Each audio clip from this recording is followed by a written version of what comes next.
Yeah, sorry guys, it was a technical difficulties, but now we should be live. Yes, we are live, but give me few seconds.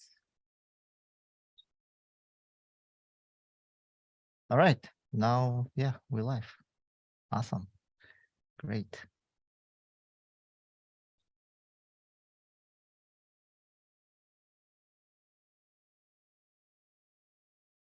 Mhm. Okay, I will be monitoring two chats here. One from Zoom. I know a couple of people joined to Zoom, and thank you guys for joining this morning. Let me start recording. Okay, we should be good now. We should be good. Morning coffee. Oh, give me 1 second. Let me grab my coffee.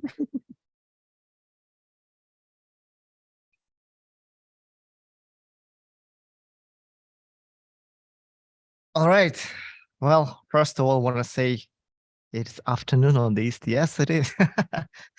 It is afternoon. And well, guys, welcome to our Saturday's coffee morning afternoon show. Adeel and company channel, they provided this space, the working space as a to do our podcast. Thank you, Adeel. Thank Yeah. you, channel, for doing this. That's awesome. Did you know I'm What? not the only podcast here this week? Oh, really? Yeah, we had Snacky Tunes here in LA, and Voodoo Pizza was here. So they had a live podcast from here, but there were like close to like 100 people here Oh, for wow. that on Monday. Oh, wow. Yeah, so it's a fun space. We like to get full use out of it. Nice. Yeah. Nice. All right. All right. So yeah, again, like what we're gonna talk about today, essentials and basic problems with I think last time I shared my story, how I twice failed the interview at the same company with the same manager. That was funny. Yeah. But still with a happy ending, like we're still in a good relationship. So no Yeah. matter like the outcome, today let's talk about also like about fails, like most common mistakes during the interviews. Yeah. Maybe shared stories. Also, I have couple stories to share with you guys. But let's talk about Azil, maybe the most common, like why people fail during the interviews, the most common mistakes that people are doing. Well, I think number one is like not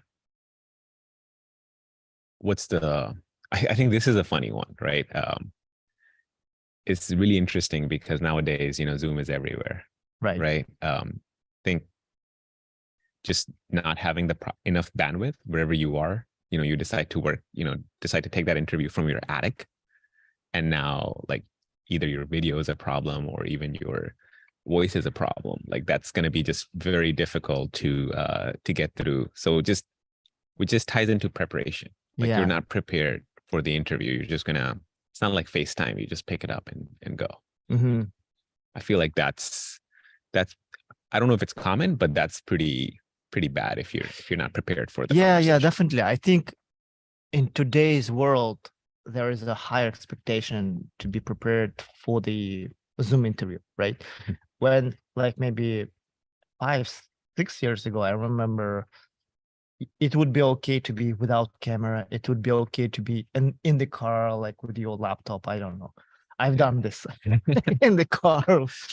People have done it, and Yeah. you the interesting part is also kind of makes sense the final interview if it's remote or whatever, that Right. it's not in person. But also what's kind of interesting is, to me, even the recruiter screening Mhm. and manager screenings or senior, like just the screening process is also happening over Zoom now, which I'm not really sure if it's a good trend or a bad trend per se. but that is where things are headed, because before you would do like a recruiter screening and manager screening, usually over the phone. And then, you're expected to come into the office, etc. So, well, from my recent experience, which were not that long ago, still recruiters, they would call you on over the phone, but they would schedule the interview with the hiring manager over the Zoom. And I think it's not just expectations that get higher. Yeah, I would say in general, like since everybody's on Zoom, so everybody would like, appearance matters, right? I remember the mock interview with Dave from Ash company. He mentioned that from the beginning of the interview, when you turn on the camera on the Zoom, you will start evaluating by higher managers. I mean, it's pretty common. Maybe it's even. I mean, it does make sense, right? Appearance matters. Like the first, I don't know, 10 seconds, few minutes, the way how you talk, the way how you present yourself, the way how I mean, is your voice, I mean, do you have the microphone or you just using the laptop? I mean, it's okay to use it. I think it does matter, but I think ours is an industry that's very forgiving. Yeah. When it comes to that.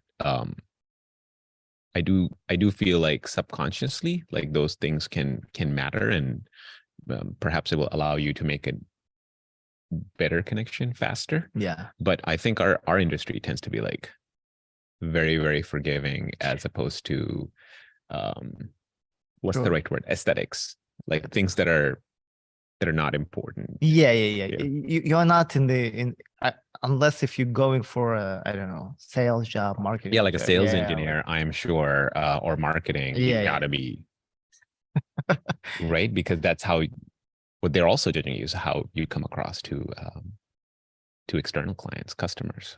Yep. Yeah. Totally. True. So I had an interesting story related to that. And this was a while back when we still, and even to this date, we still do like screening over the phone, right? So this engineer, plenty of experience. This was for a mobile QA engineer role.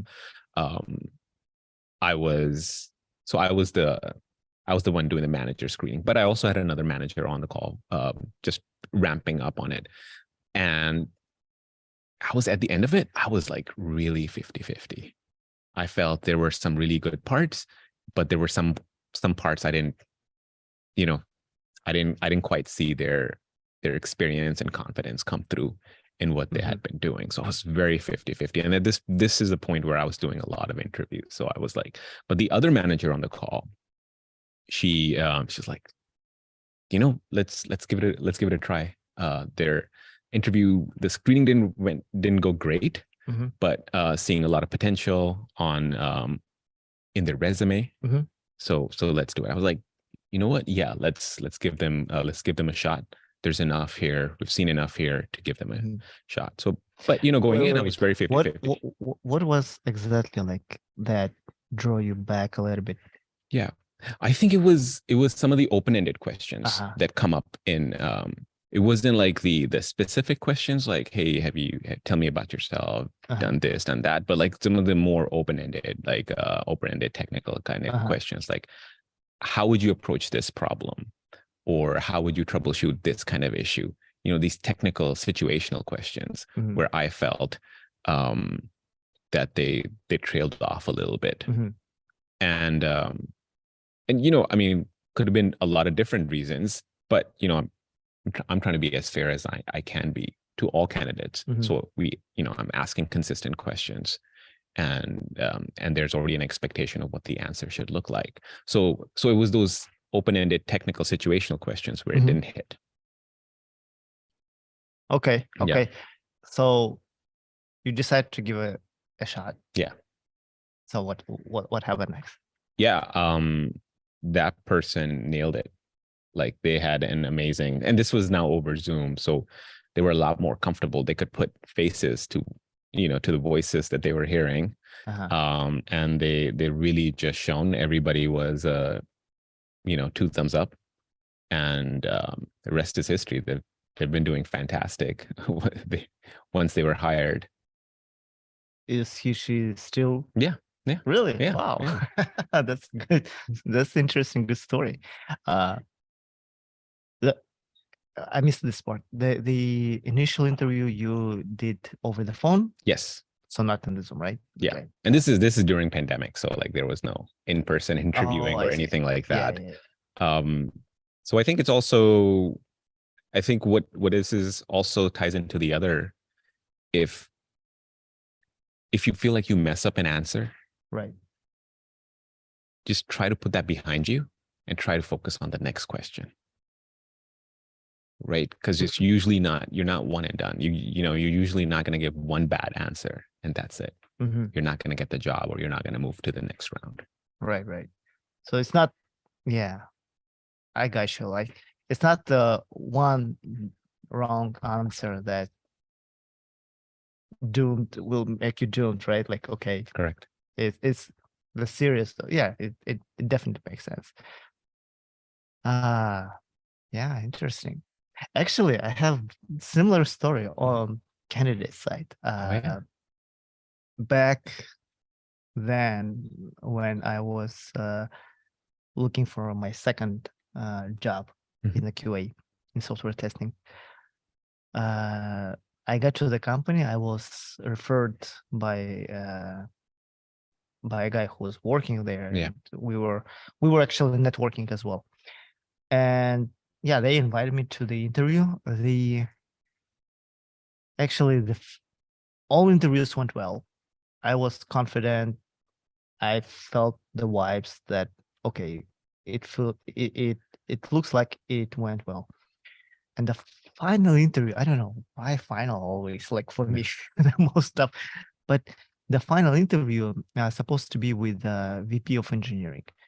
The first 3-4 interviews, it was in one day, like 4 or 5 rounds. Yeah. The first 3 rounds were it was with engineers, product managers, basically, and QA as well, software testers. All went well, and the last one was with the VP of engineering, and he was also tough, like asking super technical questions, like how would you I don't exactly remember, but yeah, like very detailed technical questions from engineering perspective. And I was thinking I probably not did really well. And but they ended up issuing me an offer. So after that, I've been told, yeah, the VP was kind of hesitate. And he said, well, this guy is not technical enough. But they ended up that the whole team voted to say yes. And they said yes. And he said, well, if the whole entire team is going up, and I'm moving. But this guy, he left the company 2 weeks after anyway. Okay. So yeah, I think, I don't know why was that, but yeah, that could happen. So don't give up. It was the last straw. If you can hire Evgeny, I'm out of here. No, just kidding. Yeah, but yeah, that's definitely doesn't really it matters, but don't get upset. It's not necessarily you. It's not necessarily like, oh, you've done something wrong. I mentioned this many times, but the point is there's so many things that not really depends on you. Yeah. That's it. Don't if you get rejected, just move on. That's it, right? Yeah, so let's move back with common mistakes, right? Like what engineers or what especially with new grads, new, Oh yeah. right? Interesting topic. So recently, I think I talked about this as well, but recently someone reached out to me. Recent postgrad um, graduate completed their master's, and now they're looking for a job. And it was kind of interesting to me because I felt like they're not getting a lot of help from their university as far as placement and career and resume advice, which is different. Like I think every university is a little bit different there. I've seen other universities that are a lot more sort of involved and provide a lot more guidance. Mm-hmm.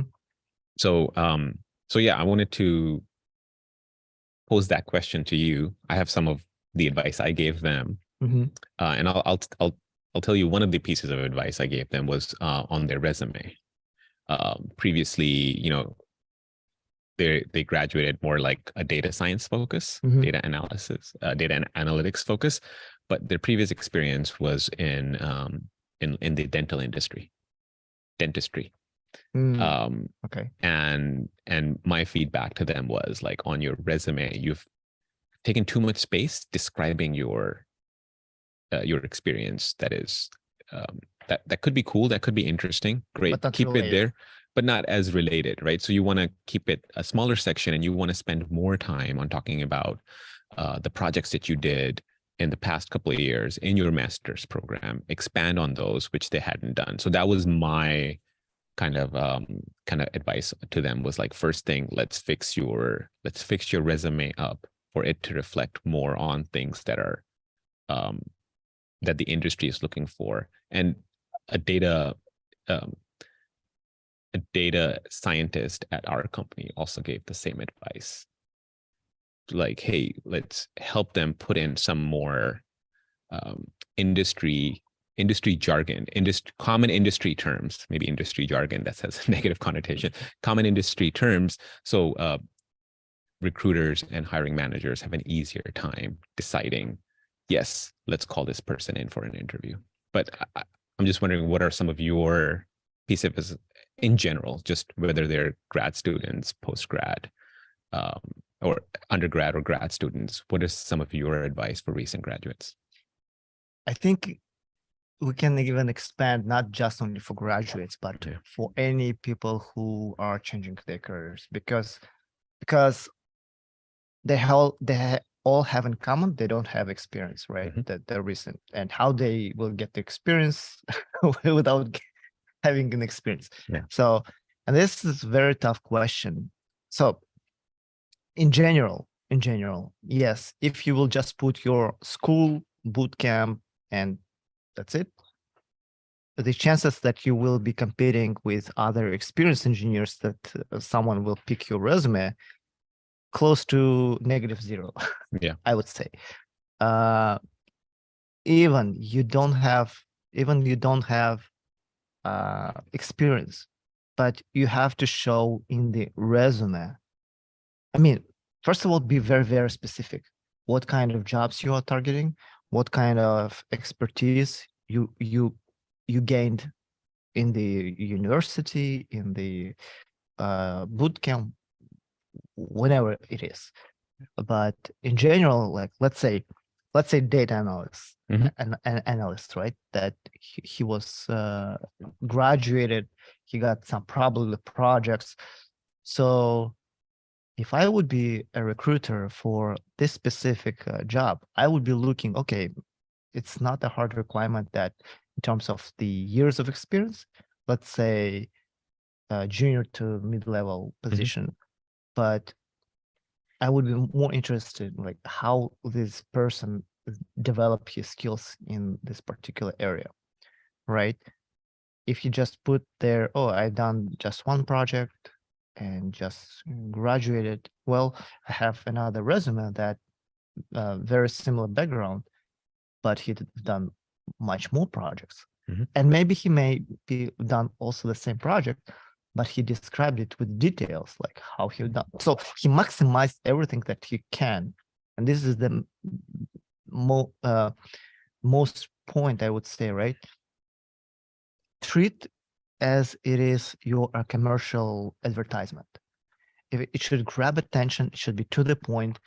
Nobody want to figure it out on your own, like, oh, this is very generic resume, it fits to any jobs, which Yeah. means it fits not to none of these jobs, right? It should fit specific to some specific job.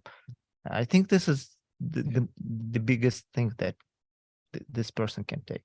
Just be very specific, be very narrow, take these projects, whatever he did.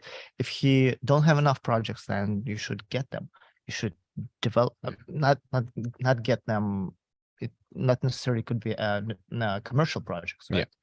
It could be open source projects. It could be on his own project, but just show in the resume like how you develop the skills. Yeah. Specific Yeah. skills. And I think in general, and this is not just true of our for technical positions, software, IT, all of those, but in general, people who can present themselves from the other person's perspective, people who are looking for jobs, candidates, when they can think from the hiring company's perspective, the hiring manager's perspective, they're going to do, in general, they're going to do a lot better. Right. Right. And, you know, it's kind of, you're marketing yourself, right? Your resume is, you know, is an advertisement, like hire me. Yeah. It shouldn't be like, you know, as a salesperson, you wouldn't say like, buy something from me because I get a commission. Yeah. Right. So it's focused around value selling. They're gonna find out what you're looking for, and then they're gonna make that connection there and provide like, hey, this is how my product can provide you value.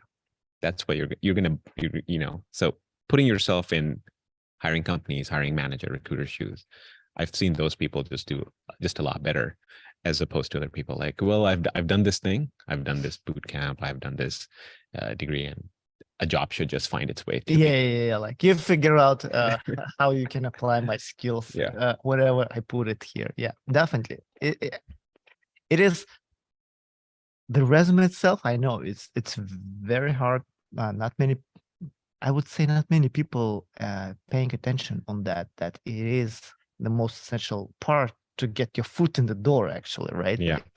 Like, how good you could be, obviously, like, but if your resume cannot get inside, it's Mhm. probably it's not gonna get you the job for sure. Well, there's few exceptions, obviously, like the person can work in FANG companies, right? Mhm. Or in a like big tech, and Right. yeah, he can be,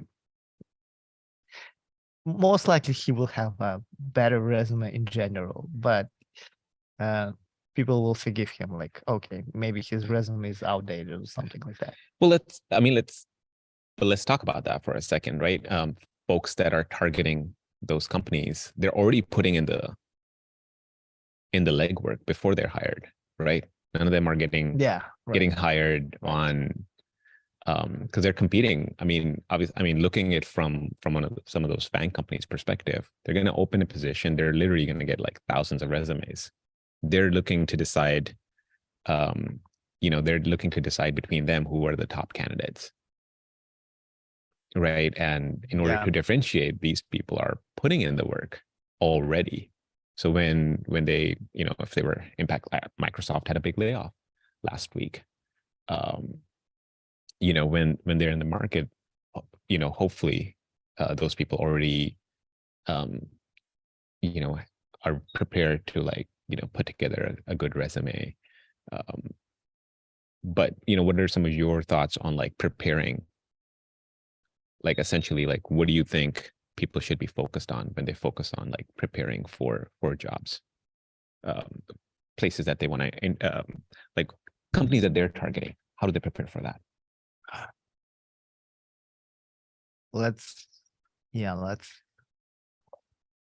It depends, right?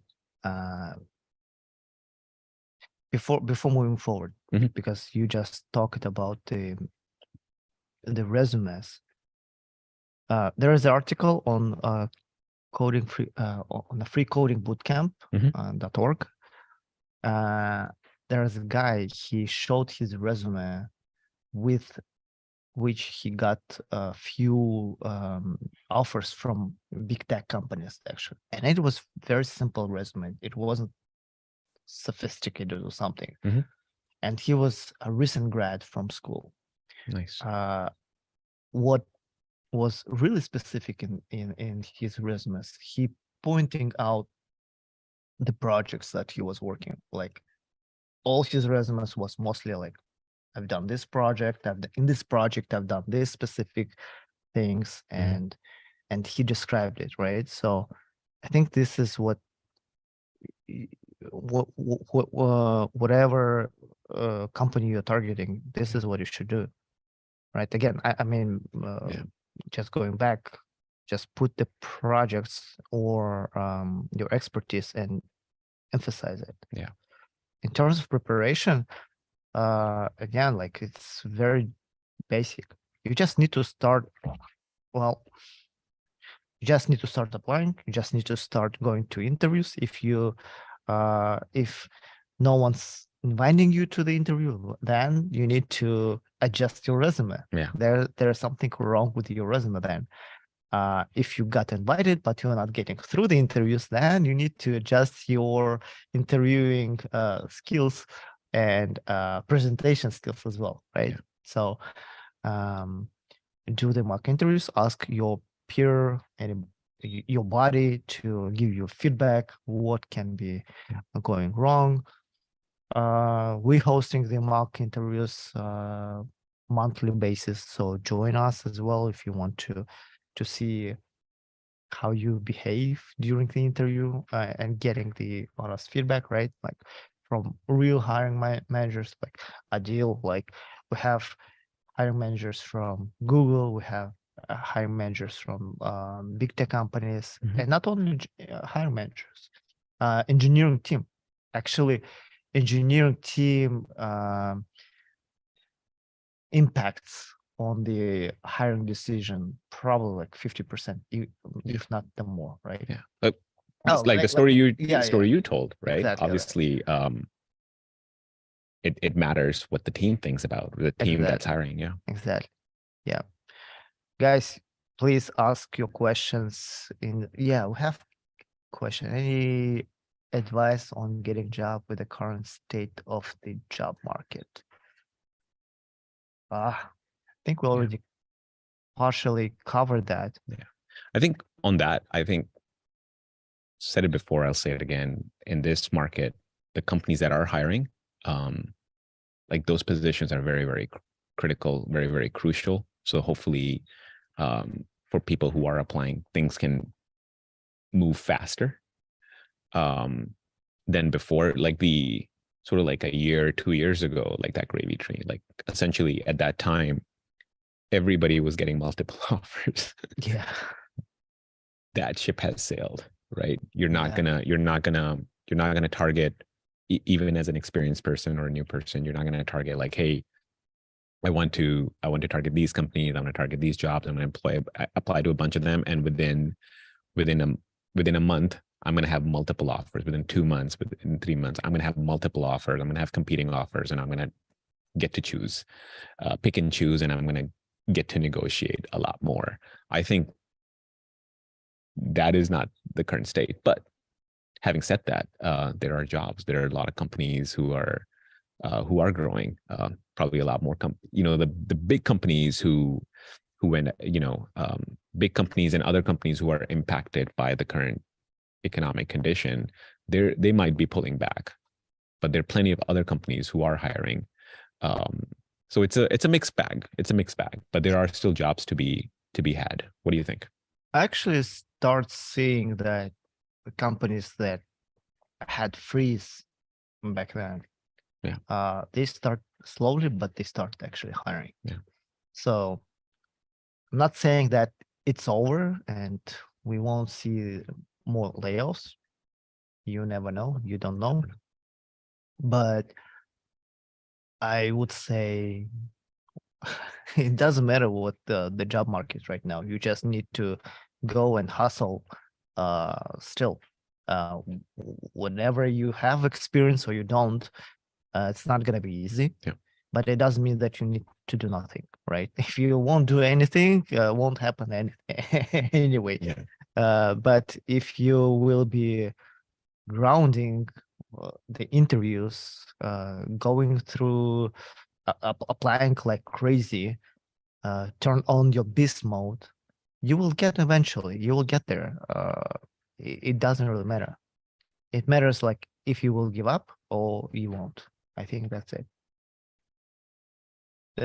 I mean, this is very general advice applicable to any, not only to the job search, right? Yeah. Anyway. Yeah, and they were, I mean, look, even when the market was different, was fantastic, right? From people looking for a job versus companies who were looking to hire, there were still people who were putting in the hard work, getting a lot of offers. There were people who were not putting in the hard work, who were not getting callbacks.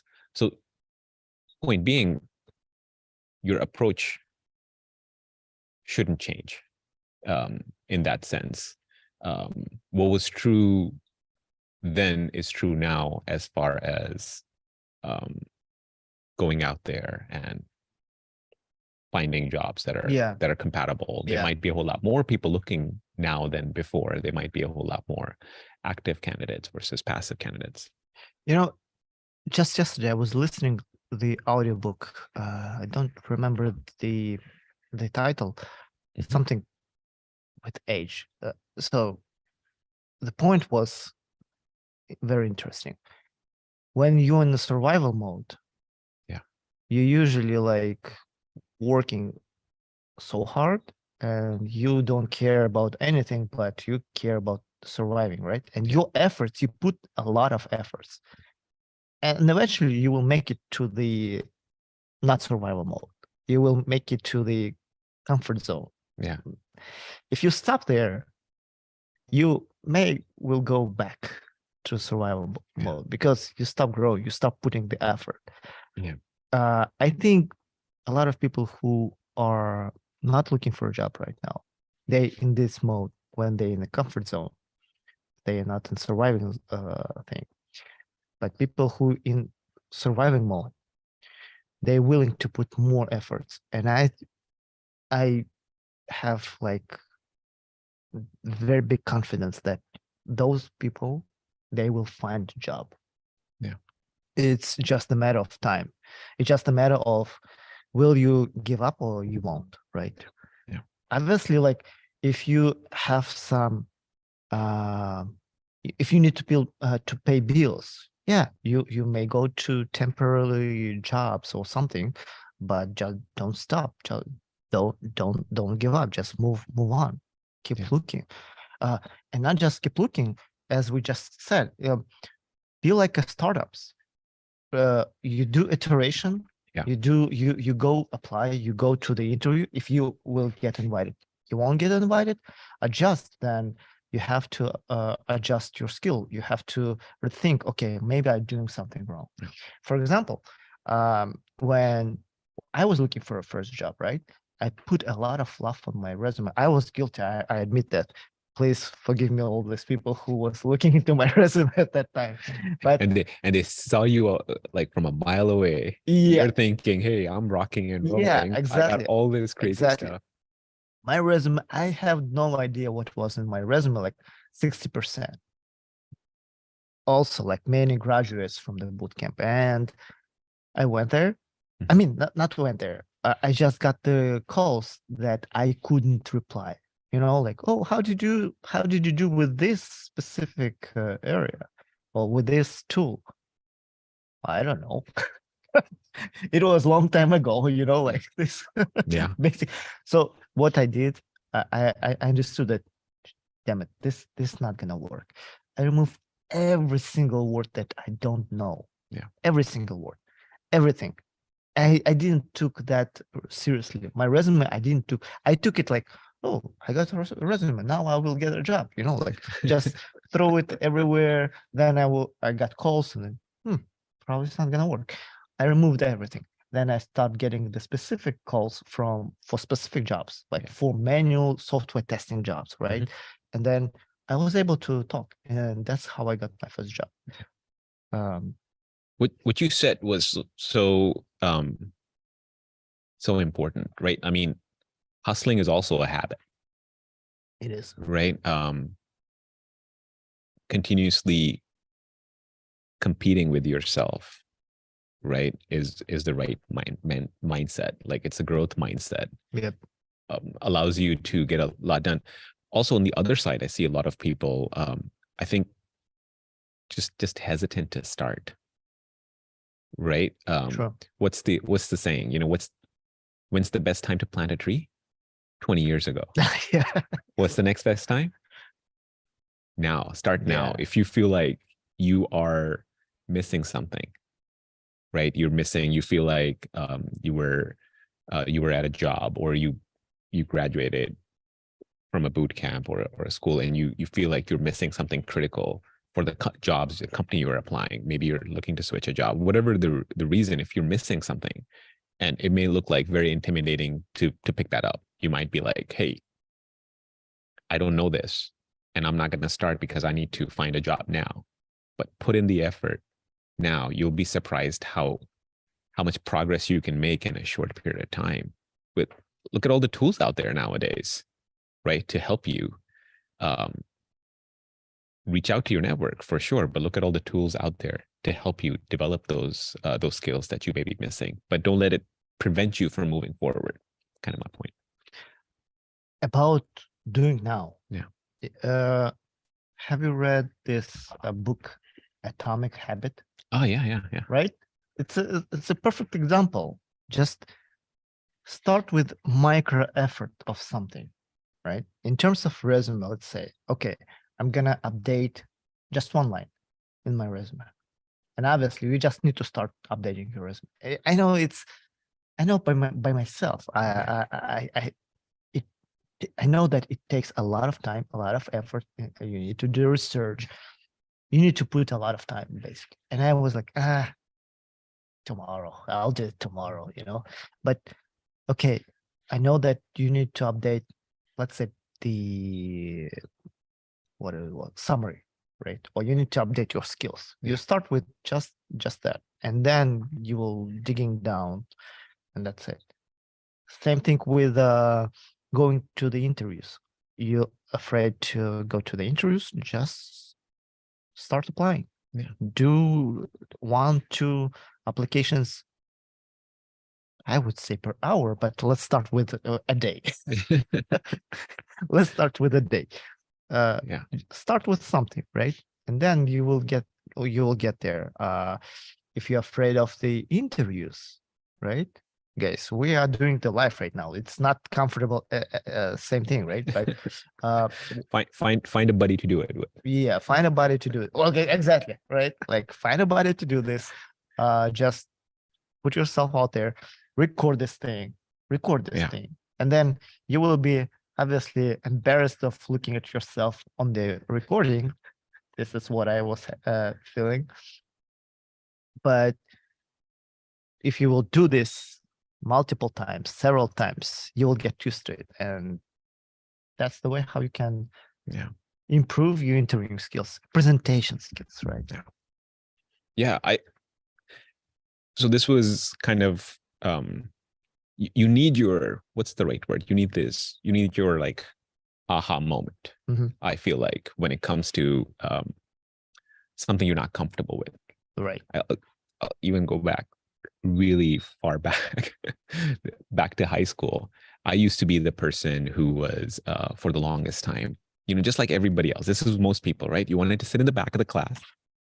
Right. I mean, I don't know. I mean, obviously, there are people from all walks of life who are watching this, who's gonna take. But I'll just say, in the U.S., we all wanted to sit in the back, and I still do. Even like work stuff, right? You'll have a presentation. Everybody wants to sit in the back, and nobody wants to volunteer to go first. I remember there was a communication class back in high school, and I forget what the presentation was about, but I guess it doesn't matter. And I was just like, you know what? I'm just going to go first. Why not? I'm going to volunteer. Like usually you would get no volunteers for the first one. Teacher had to call on somebody, right? Yeah. So I was like, I'm just going to volunteer and do it. And from then on, like I've developed this thing that I'm most uncomfortable with. I'm gonna just go And in just there, go through. just go through it, like really just put all of my reservations aside. I'm gonna bomb. I might just do it really terribly, and it doesn't matter, because what I gain from that experience is going to be a lot more, right? True. Yeah. Sitting at the back, waiting, trying to see, like, can I be the last person to go? Yeah. Why? So that was my kind of aha moment. Hopefully everybody has, and I've had those aha moments in different things. Also, you will be sitting with the stress all the time till the end, right? Yeah. When you just went through it, Yeah. and that's it. And then you're enjoying looking Yeah. at other people going through the stress. I mean, by the end, there are 30 people in the class, 28, Right. whatever it is. By the end of it, I'm not going to be a better presenter. Whether that's my presentation happens at the end of the day or end of the week, I'm not going to get that much better. I need to learn. I need to know what kind of presenter I am right then and there. So Yeah. that was kind of my aha moment when I did it. It was such a relief though. And ever since then, I've just taken that attitude around things that I'm like the most uncomfortable with. Yeah. That's interesting. My high school stories wasn't like that. I was always the last guy. Like, Yeah. I mean, I was pretty terrible at school, to be honest. Yeah, but it's another story. Awesome. I like it. But today, I actually apply exactly what you do, right? If I'm afraid, I don't care. I just go for experience. But at that time, right, like, because in high school, everybody, how I'm gonna look, everybody will be judging me. But nowadays, especially you start getting older, then you just don't care. You just go get your experience, learning experience, and that's it, guys. We got a question though. I'm afraid to fail because with my English level still B1. What do you think about, since you're native? Yeah. No, I moved here back in How old are the you? US middle school, like 12 years old. 12 years. Okay. Yeah. So I mean, English is not my first language. All right. Either. Might be better than some, and that's the whole thing about it. Like, this is whether it's your English, whether it's a technical skill, whether it's a soft skill, right? With any of those things, I feel like somebody is going to be better than you at something, and somebody's going to be worse than you. And don't let that hold you back. You're not competing with other people. You are competing with yourself. I mean, hear me say it before, I'll say it again. It's when it comes to mastery of the English language, it's a very forgiving industry. Yeah. That should not hold you back. Practice. Obviously, practice talking about technical things. But that's my take on it. I'll tell you another story about English. So way back when I was running the boot camp, I had a student. He just came from Russia. Like, at that time, it was like, I don't remember, 3 years ago, more than that, 3 or 4 years ago. Everything's fine. But just guys, just FYI, what's happening here? Remind people what's going on here. Like 3 minutes before we start, the power shut down. So we're right now running the show on our laptop, and fortunately for us, Wi-Fi is on the battery as well. And so we don't know that we hear the sounds there. So just But so share that story. I'll be right back. Let me see if there's if the power's back. Let's do this. Okay. Give us a few moments, guys. will be right in a few seconds. All right.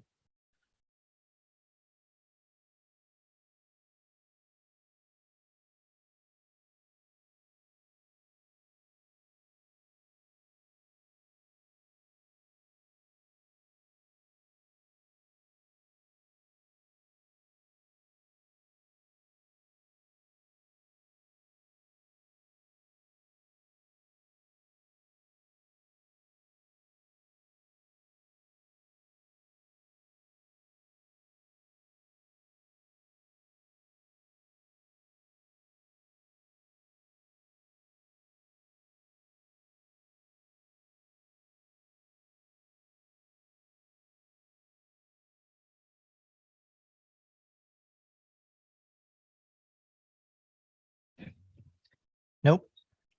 Nope, power's still out. If somebody's in the Los Angeles area, shoot us some message letting us know if your power is out as well. We're out here in sort of like the west side Culver of City. LA Yeah. near Culver City, In Culver City. and yeah, all of a sudden power is gone. All right. All right. Anyway, yeah, let's keep going. We still have batteries, so should be fine. Yeah. Story, yes, about the English. So, yeah, this guy, he just came from Russia. Mhm. Like in his, I believe he was mid-40s, something like that. Just came, and his English level like was, I would say, level 1. And he came to the boot camp and he asked like, "Oh, Evgeny, what do you think? Am I gonna get a job?" I told him like, honestly, like, dude, I'm not gonna tell you like that you won't get a job, but definitely you need to improve your English, right? So your communication skills. At least people will understand you and you will understand them. That's it. All right. Yeah. You don't need to be perfect English, or you don't need to be like, uh, it doesn't really matter. It doesn't really matter. But what really that this guy had, he had this willingness, and he has this, how to say it, character, he really didn't give damn, like he was just going and going. And so he wasn't shy, basically. He was super confident, like he was like, I'm just gonna go. Yeah. It took him 1 year to get a job with his level of English. And 1 year, maybe, yeah, about this thing. Yeah. So he was going to the to school. He went to ESL classes. He was going, and at the same time he was going through the interview. When he got the job, I was so happy. I was like, dude, I was so happy that you got a job. So, but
Yeah, guys, sorry.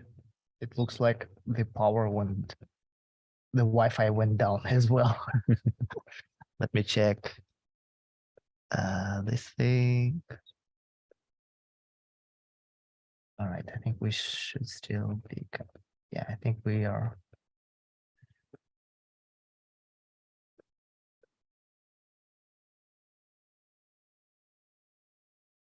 Yeah, looks like we're back. Yeah, sorry guys.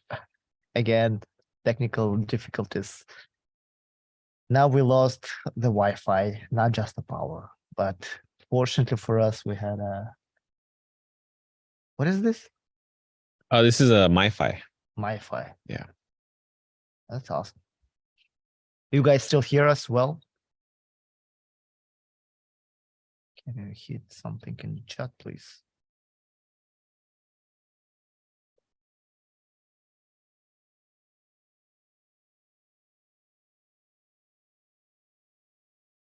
I think, yeah, I think we should be good. We should be good.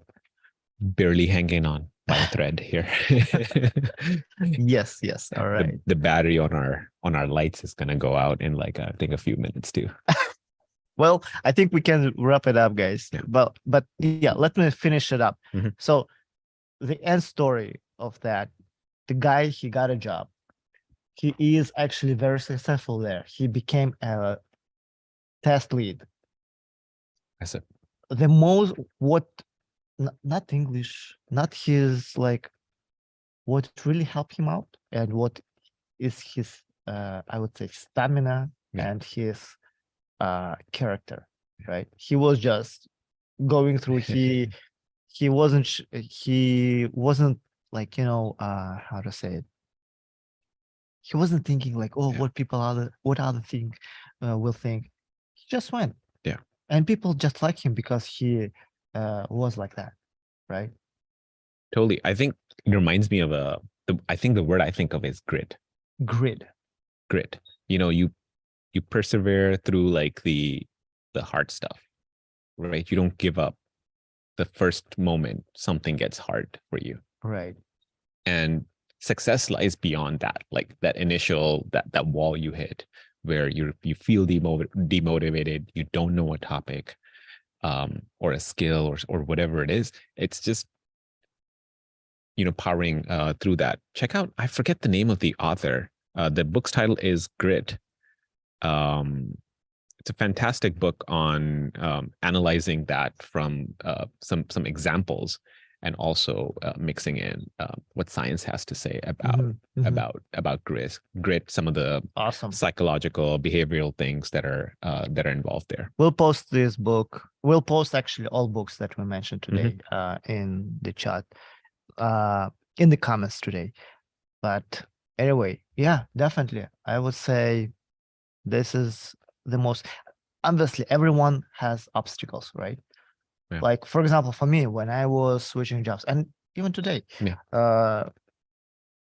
family, kids, you know, bills, especially at that time, my English was also still, you can hear pretty successful Russian accent. Successful Russian accent. I love it. I love it. Yes. But anyway, I mean, I don't care. It's okay. It's fine. Everybody has their own thing. But what I'm really good at, I'm just stand up and going through. This is, and I think everyone can do it. Yeah. Everyone should. Yeah, you have things in your life, you have obstacles, you have, some of you don't have experience, some of you don't have English, some of you don't have, I don't know, people have physical disabilities and they still going through. So guys, yeah, just go, just move forward. What is the current start market? Okay, they just graduate for a bootcamp. Yeah.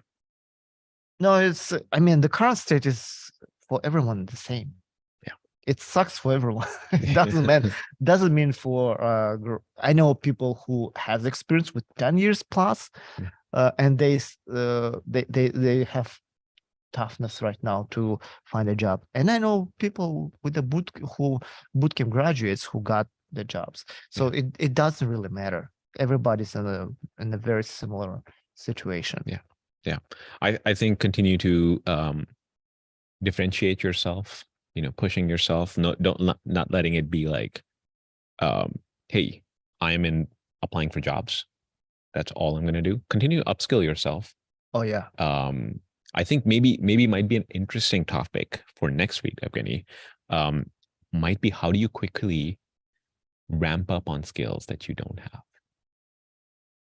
Maybe you found like the perfect job at the perfect company that you love, but on top of it, they say like on top of their wish list is like this technology, this or this tool that you're not familiar with. How do you ramp up on that? I think those are really interesting kind of things. They might also be applicable not just for people looking for jobs, but at their current job. Maybe something has changed. Maybe they have to learn something and ramp up on that really quickly. It might be an interesting topic. Yeah, let's talk about it. Interesting to see how other people feel about it. All right. Today was fun, even with all the technical difficulties. We have no power right now. We're on a MiFi. Our lights are barely hanging by a thread. It can go off at any time, and somehow we still did it. So that's kind of cool. Yeah, that's awesome. Yeah, that's awesome. And thank you to Chana for allowing us to hang out. There we go. There's the light. All right, guys. Yeah, that was fun. Please comment. What do you want to hear next time? Like in our podcast, we're gonna do this next Saturday, same time, 10:30. Maybe you want to see someone else besides us, right? We can bring guests. Let us know how it went and what you want to hear. And thank you very much for hanging on with us today. And I'll see you next week. All right. Bye-bye.